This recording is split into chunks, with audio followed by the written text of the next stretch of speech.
going on, everybody? Thank you guys so much for coming back for episode 3 of HardPoint Theory. Today we're going to be talking about what we learned from this weekend, talk about the NPC GA and the current state of the game.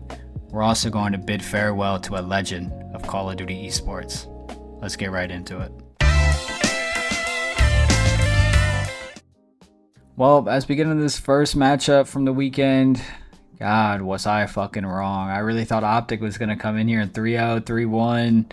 FaZe was looking shaky, and, well, sometimes you win some, sometimes you lose some. We definitely lost this one with our pick. Jesus, but I got to give credit to FaZe. They came to play.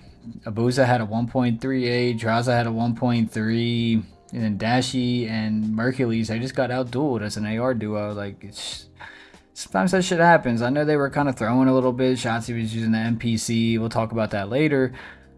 But, like, come on. Now you give them confidence the rest of the year. Like, if you're OpTic and you really wanted to make a point, you set the year off strong. It's just, I don't know what their game plan was. Hey, I'm not a professional player. They know more than me. It looked like they were kind of throwing a little bit. I just don't know why you don't come into that matchup locked in. Like, this is your first matchup with FaZe on the season. The first El Clasico of this year. And you're going to come in and lay a fucking egg? Like, I know the maps were somewhat close, but this just gives them confidence throughout the year. Like, if you come in and fucking 3-0 shit on them, they're cooked. Like, they're probably making a roster change. Like, this saved Draza's season. 100%. If he would have came in at a 0.9, 0.8, they lose 3-0, he's replaced. 100%. He's maybe not right away. But they're at least looking at Aluka as a replacement. So, hey, like I said, shout out to them. They did their thing. And I can't be too upset. You know, FaZe, they got great players. Still got Simp, still got Draza. Abuza can shoot the fuck out of an AR. We already knew that. So, like I said, props to them. See how it goes next time. See them on land. But let's dive into our next series. We're going to discuss Toronto Ultra versus LA Thieves. Boy, where do we begin with this one?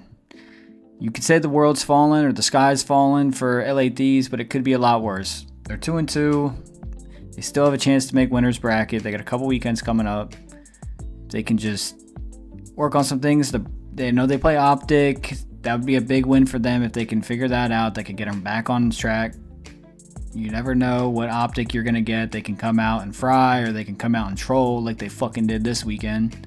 I don't know what they were doing. Shotzi's using the NPC for an entire map, just getting fried by 4 M15s. Like, no wonder you're going to go double negative.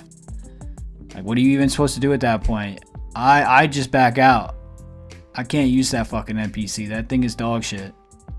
But then again, I'm a Crimson player. I'm not a Pro League player. So I'm kind of ass with every gun. But Kenny, he's still dropping stinkers. He's picked up right where he left off from last season. BZ, he's got some leeway. I knew it would take him time to gel with Hydra. Hydra hasn't always been the easiest sub to work with. It's just, you just kind of got to let him, you know, kill whore. But BZ, he's used to playing with Simp. Simp gets kills, but he also helps on the map. He does his thing. He makes the game easier for his teammates. Which Hydra can too. I'm not saying he's bad, but it's a different playstyle and you have to adjust to that. But I don't know if this is more of LA Thieves playing bad or Toronto Ultra playing good. I really want to give props to Toronto. I thought they came in, they took care of business, they looked cohesive, they had great teamwork, the pace were really good. Jamie Insight had a 1.29. If you watched the last video, he said he was one of the players to watch out for this season. And hey, that prediction's looking pretty good right now. Joe DeCease had a 1.25. He had 8,793 damage. He was all over the place. Toronto, they just look like a well-oiled machine right now, and I'm really excited to see what they do the rest of the season. But back to LA Thieves and what their problem is. Kenny, it's not looking too good for him right now. I think maybe if you replace him with Neum, the pacing issue might get better and they get more kills, but who knows if that's really the sole issue of this team. Is Kenny, he obviously would help, but he does a lot for this team. Like, he trying to do the dirty work, because who's doing the dirty work on this roster? Hydra's not, Scrap's not, is Abizi gonna do it? Probably. At this point, he's probably gonna be the person that has to, or do more of it, because it's just teams all over the place right now. They got some time to figure it out this week. They got a big matchup against OpTic coming up that could give them some confidence and momentum going forward. But like I said earlier, the sky's not falling for them. They're 2-2. They can still make winners bracket if they can pick it up and turn it around. I still like them throughout the course of the season, so let's not write them off yet. They still got way too much talent to say they're not going to work on things and get better.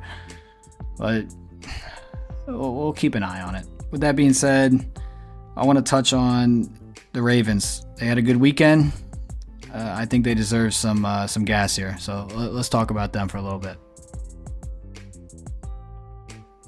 Like I said, I just wanted to give a quick shout out to the Royal Ravens for what they did this weekend. They looked dead in the water. They couldn't even win a single fucking match, and now they're 2-0. They had a good 3-1 win over the Miami Heretics, and then they had a 3-2 victory over G2 Rocker. So things are looking up for them.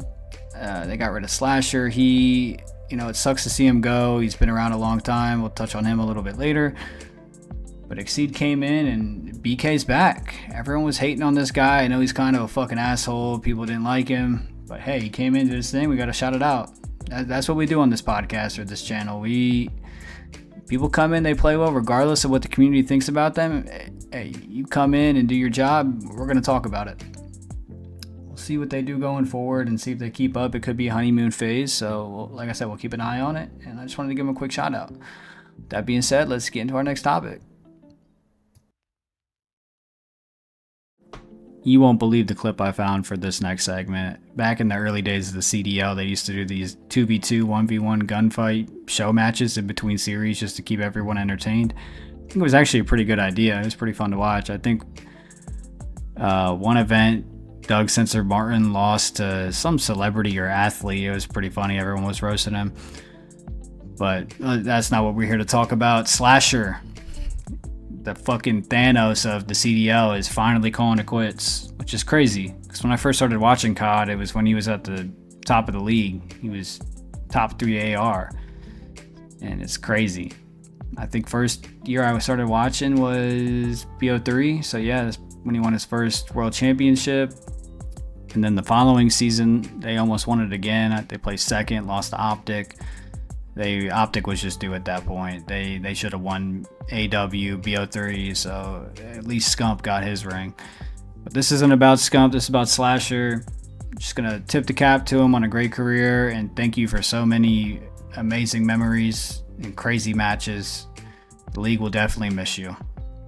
Definitely the last of a dying breed. It's sad to see him go, but hey, sometimes they gotta go so the new guys can come up. And look what happened. He left, and now Carolina has 2 wins. I don't want to throw any shade in this post because this is supposed to be his little retirement send-off. You got to see the bright side of a sad situation. And I want to touch on one last thing before I get out of here. I just want to thank you guys if you're still listening. I know the editing is still dog shit, and I'm probably fucking up on the mic, making noises, coughing, doing weird shit. Just give me time. I'm still working on it. Like I said, I'm just here to talk to you guys, have some fun, relax. I work a full-time job, so this is like what I do after work. I sit here and make these shitty little videos and just talk about my hobby and something that I'm passionate about. If you're still listening, like I said, thank you. Leave a comment. Let me know who your favorite team is. Let me know who your favorite player is. I just want to talk. And another video will be out this weekend going over the upcoming matches. I'm pretty sure we have OpTic versus LA Thieves this weekend, so we'll see if Kenny's still on the roster come Friday. With that being said, thank you guys. I'm out.